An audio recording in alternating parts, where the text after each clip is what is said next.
Well, happy afternoon to you, Scott Baker. Another edition of Lead Better Live here for Saturday, August 30th, 2025. Glad to be with you, Mikey.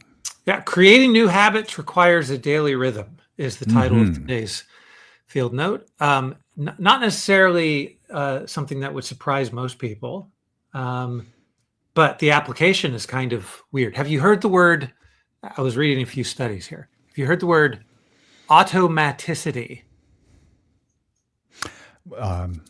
I have heard it because you just Oh, said it. So oh, there's okay. True so enough. in real time, there's no way for me to have unheard it. Yes. Automaticity. No, I don't think so. Automaticity. So, when talking about the results of some of these habit forming surveys that have been done and the research that's been done that we refer to in the field note, what oftentimes people are looking for is called automaticity, which Hmm. means the regular ongoing habit forming, whatever the thing is, how much automaticity is in there, right? Hmm. So, Right. yeah. So depending on what it is, there's a couple interesting things in this particular study that I'm reading. Depending on the type of habit that you're forming, Hmm. it varies how when the automaticity would actually plateau. So Okay, that's interesting. so it there's a ranging variation from 18 to 254 days, depending on what the activity actually is. Okay. So developing an exercise habit Hmm. takes 1.5 times longer than establishing eating or drinking habits. Hmm. One So, and a half times longer. yes. Okay. So and by the way, the exercise habits were as little as running for 15 minutes a day. Okay. The eating and drinking habits were eating a piece of fruit at dinner, right?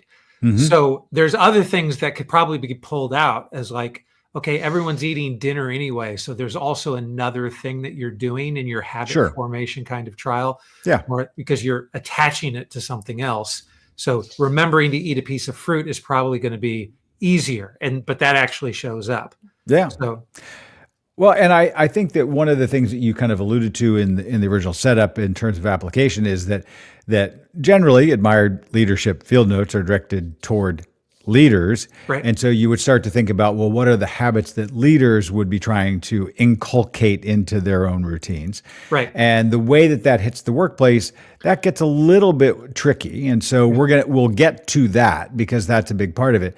But in the sense of the initial part, which was this daily rhythm, the field note points out, and by the way, that's the whole reason why we actually do this podcast live stream, so that you could just read through a field note. Some of it'll stick with you. If you just say, well, I'll listen to that quick discussion, we're going to go back over a few things. We're going to try to re-imprint that in a different way. We'll try to do it for ourselves, which is how we started doing this a couple of years ago. right. And then maybe that actually makes the idea in there more applicable. Now, I will try to remind me later, Mikey, I'll make an application about this actual very process that we do this, because it comes into play in an unusual way. But the point in the field note is, you might say, I've established this. I do this once a week. I do this habit, or I work on this, and that a weekly practice is not as good as a daily practice. And even Right. if you said, well, if I did it daily for 7 days, well, what if I just did that habit, whatever it happens to be, 7 times throughout the day? Wouldn't it work out the same way? No, that's not how it works out. Right.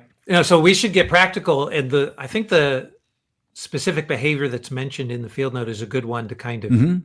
specify. So if you're a leader who's trying to, in your meetings, give less direction and ask more Hmm. questions, or give feedback by way of questions more often, which is a great thing for any leader to be able to do. That's the kind of habit that we want leaders to start practicing on a regular basis. But I neglect to, or I just fall out of habit, or it's just so much easier to tell people what to do. And so, in this particular instance, I'm not doing anymore. So I've fallen out of this habit. The reason I'm doing this habit is because I know it's what admired leaders do. So Hmm. it's a good habit. So, but how do I actually inculcate it into my life? It's a little bit different because you don't necessarily always have 3 squares of meals a day where you can remind yourself to drink water or remind Yeah. yourself to eat a piece of fruit or whatever. And so, Well, the habit that the field note really underlines for leaders is stop making excuses. If you're trying to do something, you're going to need to find a way to do it. And so, Right. if the meeting cadence that you're trying to work with at work doesn't pop up, you're going to have to try to apply that habit in other scenarios. And that might be with your family, it might be at a mealtime, but it could be like, all right, if I'm trying to listen more and ask questions, or I'm trying to actually highlight, elevate good performance. Well, am I doing that at Starbucks? Am I doing that? Am I looking for ways every day to add that into my routine so that it just becomes just a part of how I go about in the world?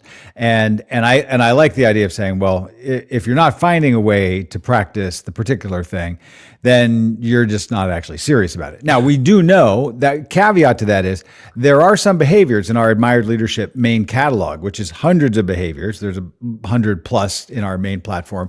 And then a lot of them kind of bleed into the field notes. Some are a little more applicable to daily practice, and some are things that come up a little bit less often. And for a leader, a scenario for a leader, but usually the principle or the value that underlies that is still in operation in some way. And now that you're attuned to it, you can find a way to lean in and just get a little bit better at how you go about the habits and behaviors and routines of dealing with that. Right. No, and it also brings up the idea of it's difficult to be able to add more than one or two of these habits to your routines at a time. And we're talking specifically about these leadership habits. It'd be a totally different conversation if we're talking about, your morning rhythm or your morning routine, trying to get sunlight in your eyes at a certain time after you wake up, making sure that you exercise early in the day. Those are things that might feel like a matter of will. A lot of these leadership behaviors aren't about, your unwillingness to do them. It's like you just forget to do them, right? Yes, right. Yeah. So that's where the automaticity really comes in. Like, at what point are you automatically asking more questions than telling people what to do? Now, have you tried to add a new habit in the last year or so? Yeah, for me, it's primarily around giving feedback, right? You're trying to quit smoking and drinking whiskey and getting choked up. I'm trying not to eat beef jerky before. Right before lead better. Yeah. So for me, feedback has been one that has spoke to me right away. So in the 4 years ago, when I actually was able to go through the platform the first time, all those feedback behaviors were extremely illuminating. Like, I thought, I know how to give feedback. And I already knew that the sandwich method was bad, but the 10 or 12 behaviors that are listed there under feedback are really quite powerful. So the ability to do that on a daily basis, I think, is what makes it so practical and applicable, is because, I've got 6 kids, I've got lots of colleagues. I have the ability, I have conversations all the time. All the time. Yeah. And there's not a lot of people who are asking me for feedback. But when I do, it's, the word actually triggers my mind. Make sure you're doing it in the right way. Right. I can't even have the word feedback come into my mind without like a dozen behaviors of the way admired leaders do it actually pop up for me. Yeah. And so that's that. So well, there's been one in particular, and I don't want to give it away because it's that's fine. Yeah. Right. Yeah. Yeah. So, and there is, by the way, sometimes there are certain ones that lend, if you're trying to add a new habit and you want to have an accountability partner, sometimes that works, but there's also literature about when it doesn't work. So it's not like a blanket thing to be like, I'm going to go tell the world so that everybody is going to hold me accountable, because that could work. But then I just saw a recent study that was pretty interesting, and I don't remember the details, but it gave like a really good, strong counter to that. But yeah. I think in the last couple of minutes here, in the takeaway of saying, all right, if I want to add some habits, or if I'm working on a habit, and I guess that becomes a question too, which is how many can you handle at one time? Like, if you're watching or listening to admired leader behaviors or reading field notes, are you overwhelming yourself? You can't, don't take all the vitamins in the jar, as they say. Is it better to work on one daily for a 3 to 5 week period, get it a little bit into your cadence, whether it's the 2 week version or the 6 month version, like you were talking about. What's the pattern that's going to work best? Just being thoughtful about that. And as you said, sometimes it's tying it in with some other activity or something that does have a routine. I think most often for me, what's been interesting, because I've given a lot of thought to this over the last couple of years, because I keep a fairly regimented way that I go about the morning and the work day and the evening, is that there are some things that I will try out for a period of time. And oftentimes when I'm trying to add a new habit or a new routine, I'm sort of fading out of one that's become less productive. And sometimes we actually have things in our routine that we do that maybe they did serve us well, or maybe it wasn't actually as smart as we thought, right? So we've learned a little more. So we let that one go, and you can kind of slide a new one in. So if I do this, and then I usually did this, I now have something I can drop right into that slot. But the main thing that I think is the ultimate value to people is if you do this and you make it just the way that you go about habits and routines and behaviors, which are much better than techniques, at some point you're not even thinking about it. The automaticity, as you said, really comes into play. Because there are things that I do when I go into the gym, or things that I do right when I'm getting up in the morning, and somebody would be like, "That, how do you do that every day? That seems really hard. That seems really difficult." I don't even think about it. It's not even like a question of whether I'm going to do it or not. I just do those things and they're done. And they didn't even, and usually over time, you're like, it's actually pretty easy. Right. So in establishing these habits, this particular study mentions that the median time was 65 days to add an eating habit across all of their participants, 59 days to add a drinking habit, Sure, and 91 days to add an exercise habit. What's your sense about how long adding a leadership habit like this? Longer, shorter?